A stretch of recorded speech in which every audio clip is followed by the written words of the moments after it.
Hello guys, कैसे हैं आप सब। मैं रोहित सिंह अपने YouTube channel Rohit chemistry classes में आप सभी का स्वागत करता हूं। और हम लोग जैसा कि बोर्ड 2025 की तैयारी कर रहे हैं, उसमें हम लोग क्लास 12 केमिस्ट्री में यूनिट सोल्यूशन लेकर चल रहे हैं, जिसमें आज हम लोग बहुत ही इम्पोर्टेंट टॉपिक पढ़ने वाले हैं, राउल्ट नियम। क्या पढ़ने वाले हैं? राउल्ट का नियम, जो कि एग्ज़ाम में बहुत पूछा जाता है। तो हम लोग राउल्ट के नियम के बारे में पढ़ेंगे। जल्दी से वीडियो को क्या कर दीजिए, लाइक कर दीजिए और हम लोग पढ़ना स्टार्ट करते हैं। रीडिंग लगाएंगे हम लोग, राउल्ट नियम।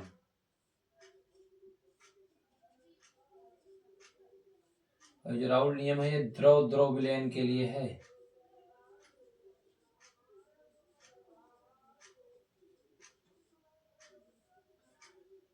ये राउल्ट नियम द्रव द्रव विलयन से मतलब ये है कि दोनों विलयन में दो घटक होते हैं। विलय और विलायक दोनों कैसे होंगे? लिक्विड अवस्था में होंगे, द्रव अवस्था में होंगे। तो राउल्ट का नियम क्या कहता है कि किसी निश्चित ताप पर टेम्परेचर कैसा होना चाहिए? कांस्टेंट होना चाहिए, नियत होना चाहिए। किसी निश्चित ताप पर किसी घटक का आंशिक वाष्प दाब उस घटक के मोल प्रभाज के समानुपाती होता है। ये राउल्ट नियम कहता है। ठीक है, तो हम लोग लिखेंगे यहाँ पर राउल्ट के नियम में हम लोग लिखेंगे यहाँ पर किसी किसी किसी निश्चित ताप पर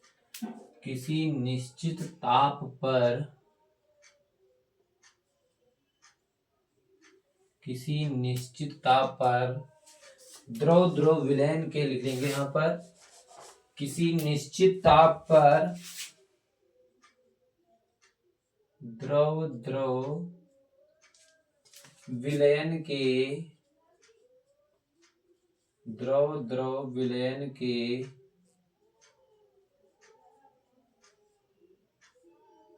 किसी घटक का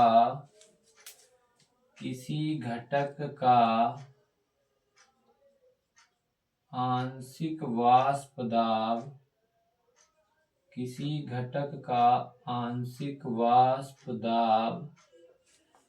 उस घटक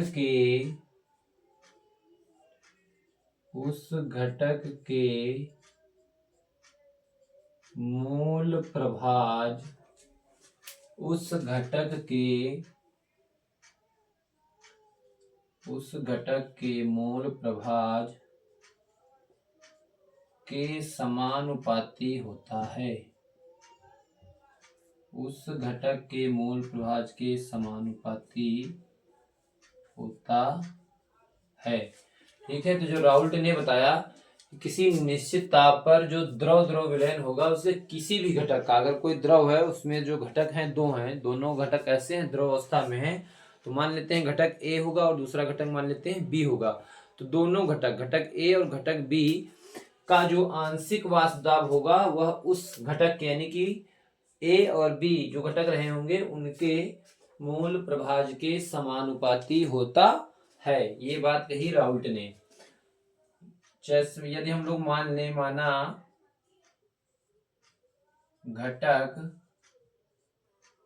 घटक ए का आंशिक वाष्प दाब कितना है? पीए है। क्या है? आंशिक वाष्प दाब क्या है? पीए है। ठीक है, इसी तरह से घटक, क्योंकि दो घटक होंगे, द्रव द्रव विलयन है, तो घटक बी जो दूसरा घटक होगा, घटक बी का आंशिक वाष्प दाब क्या हो जाएगा? पीबी हो जाएगा। तो ये तो दो घटक जो रहे, उन दोनों घटकों के क्या है? आंशिक वाष्प दाब है, और आंशिक वाष्प दाब ही उस घटक के मोल प्रभाज के समानुपाती होता है, राउल्ट नियम कहता है। तो इसका मतलब जो घटक ए और घटक बी हैं, इनके कुछ क्या होंगे? मोल प्रभाज भी होंगे। तो यहाँ पर माना घटक ए का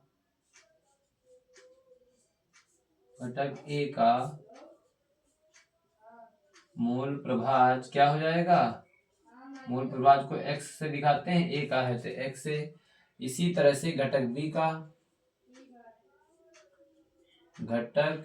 का मोल प्रभाज, तो जो घटक b का मोल प्रभाज होगा वो x b हो जाएगा। अब हमको दोनों घटकों के आंशिक वाष्पदाब Pa Pb भी पता हो गया और दोनों घटकों के मोल प्रभाज XA और XB हमको पता हो गया। राउल नियम कहता है कि किसी निश्चित ताप पर द्रव विलयन के किसी घटक का आंशिक वाष्पदाब उसके मोल प्रभाज के समानुपाती होता है। तो यहाँ हम राउल नियम लगा देंगे। राउल्ट नियम के अनुसार लिखेंगे, राउल्ट नियम के अनुसार, राउल्ट नियम के अनुसार क्या हो जाएगा यहाँ पर, क्योंकि किसी भी घटक का आंशिक वाष्पदाब जो होता है किसके बराबर होता है? उसी घटक के मोल प्रभाज के समानुपाती होता है। तो यहाँ से क्या हो जाएगा? Pa अनुक्रमानुपाती क्या हो जाएगा? XA, यानी कि घटक A का जो आंशिक वाष्पदाब है वो घटक A के मोल प्रभाज के क्या हो जाएगा? समानुपाती। इसी तरह से दूसरी समीकरण भी बन जाएगी, Pb अनुक्रमानुपाती क्या हो जाएगा? XB। क्या हो जाएगा? Pa अनुक्रमानुपाती XA और Pb अनुक्रमानुपाती क्या हो जाएगा? XB। अगर हम लोग ये अनुक्रमानुपाती चिन्ह हटाएं यहां से, तो Pa बराबर Pa नॉट इंटू XA, और ये क्या बन जाएगा यहाँ पर?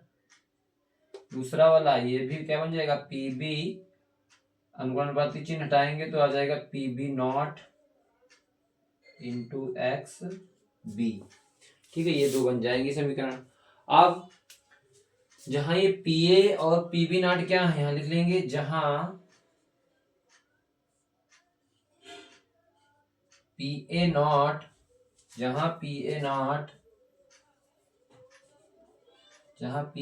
द्रव A का शुद्ध अवस्था में, किस अवस्था में? शुद्ध अवस्था में वाष्पदाब है, शुद्ध अवस्था में वाष्पदाब है। ऐसे ही Pb नॉट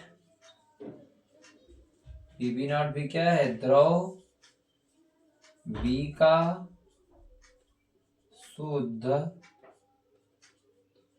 अवस्था में वाष्पदाब है। इतनी बात सभी को क्लियर हुई, कुछ भी रटने की जरूरत नहीं है। राउल्टी नियम कहता है कि किसी निश्चित ताप पर द्रव विलयन के किसी घटक का आंशिक वाष्पदाब उस घटक के मूल प्रभाज के समानुपाती होता है। तो हमने मान लिया कि घटक A और B दो घटक होंगे उस विलयन में, तो घटक A का जो आंशिक वाष्पदाब होगा वो Pa होगा, जो घटक B होगा उसका आंशिक दाब क्या होगा? Pb होगा। अब ये दोनों घटकों के जो आंशिक वाष्पदाब हैं होते हैं मूल प्रभाज के समानुपाती, तो घटक A का मोल प्रभाज क्या हो जाएगा? XA हो जाएगा, और घटक B का मोल प्रभाज क्या हो जाएगा? XB हो जाएगा। यहाँ पर इसलिए का साइन लगा देंगे, ठीक है। तो फिर राउल्ट का नियम हमने अप्लाई कर दिया यहाँ पर, तो Pa नॉट XA हो गया और दूसरा क्या हो गया? Pb अनुक्रमानुपाती XB। अनुक्रमानुपाती चिन्ह हटा तो एक Pa बराबर Pa नॉट इंटू XA आ गया, यहाँ पर Pb बराबर Pb नॉट XB आ गया, जहाँ पर Pa नॉट क्या है? द्रव A का शुद्ध अवस्था में वाष्पदाब है, और Pb नॉट क्या है? द्रव B का शुद्ध अवस्था में वाष्पदाब है। ठीक है, फिर आगे देखेंगे हम लोग, नीचे दिखेगा नहीं का लिखेंगे तो हम यहाँ ऊपर लिखे दे रहे हैं। ठीक है, फिर क्या होगा देखिए, अब टोटल कुल वाष्पदाब क्या होगा? अतः कुल वाष्पदाब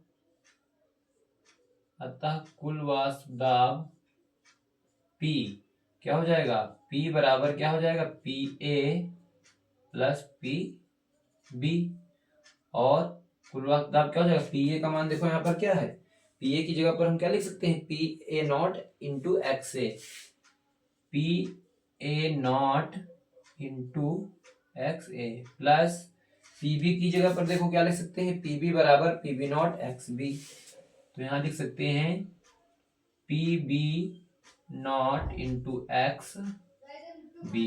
ठीक है, तो इस तरह से कुल वाष्प दाब जो होगा ये हो जाएगा P बराबर P A not into X A plus P B not into X B.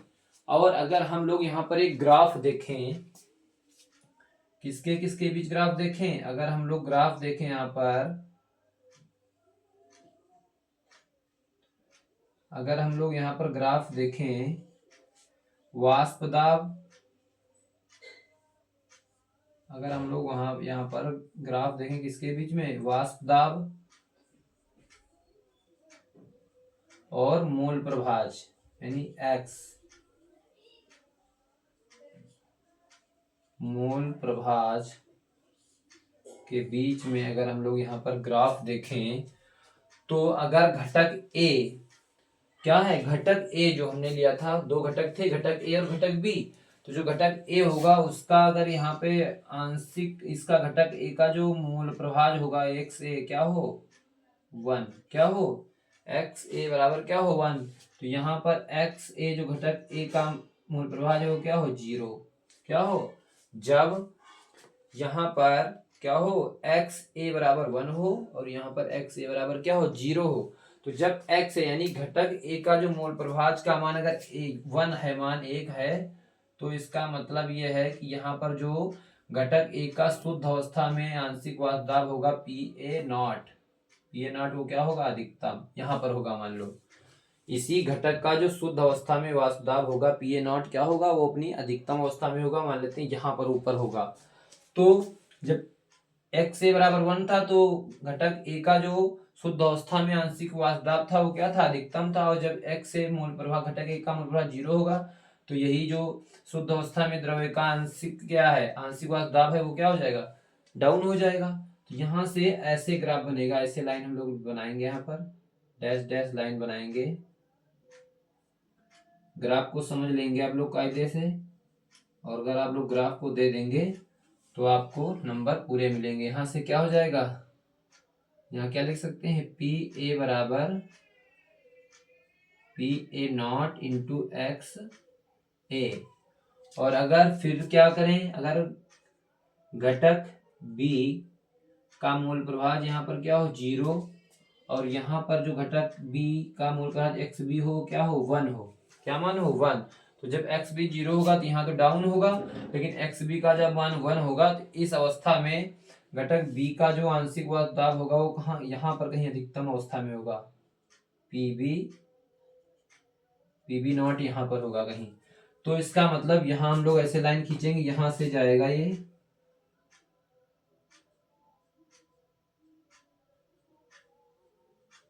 ठीक है, और इस को हम लिख सकते हैं क्या, पी बी बराबर P B not into X B, क्या लिख सकते हैं, पी बी बराबर P B not into X B, और इन पॉइंट को अगर हम मिला दें,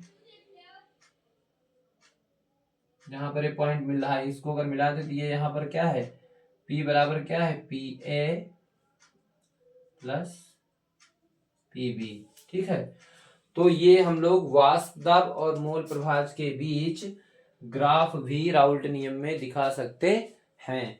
ठीक है, बात समझ गए, बहुत ही आसान राउल्ट का नियम है, और ये ग्राफ है वाष्प दाब और घटक के मोल प्रभाज के बीच। ठीक है, इस ग्राफ को समझ लीजिएगा कायदे से, स्क्रीनशॉट लीजिए सभी लोग, फिर हम लोग राउल्ट नियम की कुछ सीमाएं देखते हैं। स्क्रीनशॉट लीजिए सभी लोग जल्दी से, स्क्रीनशॉट लीजिए सभी लोग जल्दी से, राउल्ट नियम की सीमाएं देखेंगे हम लोग, कुछ राउल्ट नियम की सीमाएं भी है, हेडिंग लगाएंगे राउल्ट नियम, राउल्ट नियम की सीमाएं, राउल्ट नियम की सीमाएं, limitations of Raoult law. Raoult नियम की सीमाएं क्या है? देखिए, एक तो राउल्ट ने जो अपना द्रव द्रव विलयन के लिए नियम दिया था, जिसे राउल्ट नियम के नाम से जाना गया, तो ये जो राउल्ट नियम था ये केवल और केवल किसके लिए लागू होता था? अति तनु विलयनों के लिए, जो क्या होते थे? सुपर डाइल्यूट सॉल्यूशन होते थे। तो पहला पॉइंट यहां पर लिखेंगे, राउल्ट नियम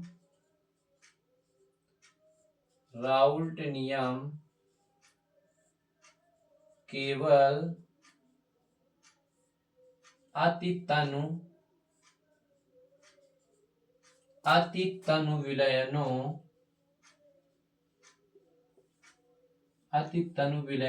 पर ही कार्य करता है,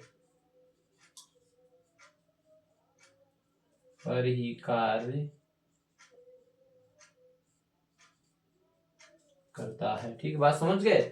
राउल्ट ने जो नियम दिया था वो केवल और केवल किस पर काम करता था? अति तनु विलयनों पर, जो सुपर डाइल्यूट सॉल्यूशन होते थे उन्हीं पर ये अच्छी तरह से काम करता था, लागू होता था। दूसरा जो इसकी सीमाएं हैं, सामान्य ताप दाब पर, एनटीपी पर, सामान्य ताप दाब पर, नॉर्मल टेम्परेचर प्रेशर पर, एनटीपी पर, सामान्य ताप दाब पर, यहां पर लिख लेंगे एनटीपी। एनटीपी का मतलब समझते हैं ना, नॉर्मल टेम्परेचर प्रेशर, सामान्य ताप दाब। एनटीपी पर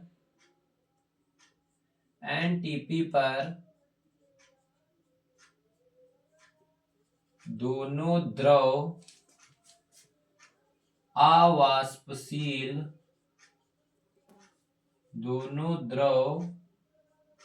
अवाष्पशील पदार्थ होने चाहिए। दोनों द्रव अवाष्पशील पदार्थ होने चाहिए। इसका मतलब समझ रहे हैं कि जो दो घटक हैं किसी भी विलयन में, जो दोनों द्रव हैं, वो कैसे होने चाहिए? वाष्पशील नहीं होने चाहिए, उनका वाष्पन नहीं होना चाहिए। वो कैसे होने चाहिए? अवाष्पशील पदार्थ होने चाहिए दोनों द्रव। तीसरा पॉइंट ये है कि किसी विलयन में जब विलेय घुलेगा, किसी भी विलायक में या विलयन में जब विलेय घुलेगा, तो विलेय जो है संगुणित या वियोजित नहीं होना चाहिए। विलेय जो होगा में लिखेंगे विलेय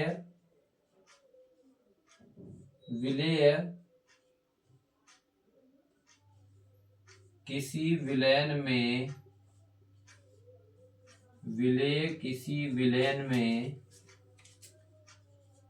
घुलकर संगुणित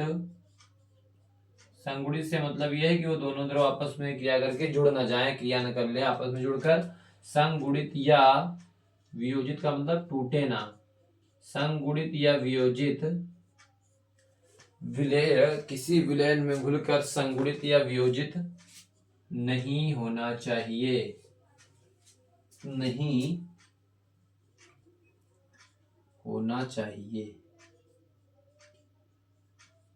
होना चाहिए। ये राउल्ट नियम की कुछ सीमाएं हैं। राउल्ट का नियम अति तनु विलयनों पर ही लागू होता है, पर ही कार्य करता है। दूसरा, एनटीपी पर दोनों द्रव जो घटक लिए गए हैं ए और बी, दोनों कैसे होने चाहिए? अवाष्पशील पदार्थ होना चाहिए। और तीसरा जो इसका हम लोगों ने लिमिटेशन लिखी है, सीमाएं लिखी हैं, वो क्या लिखी है? कोई भी विलय अगर किसी विलयन में घुल रहा है तो वह उस समय घुलते समय संगुणित या वियोजित नहीं होना चाहिए। ये राउल्ट नियम की सीमाएं हैं। कैसी लगी आपको आज की क्लास? ईमानदारी के साथ वीडियो को आप लोग लाइक जरूर किया करिए, और राउल्ट का नियम आप लोग बिल्कुल ऐसे ही सेम तैयार कर लेंगे, एग्जाम में आपको पूरे नंबर मिलेंगे। पूरे हम विश्वास के साथ ये कह रहे हैं, आपको जरा सा भी इसमें डाउट संदेह नहीं होना चाहिए। राउल्ट का नियम इससे हटके अगर आप कुछ लिखते हैं तो वो आपकी मर्जी है, बाकी इससे आसान भाषा में आपको राउल्ट का नियम नहीं मिलेगा। ठीक है, thank you for watching this video.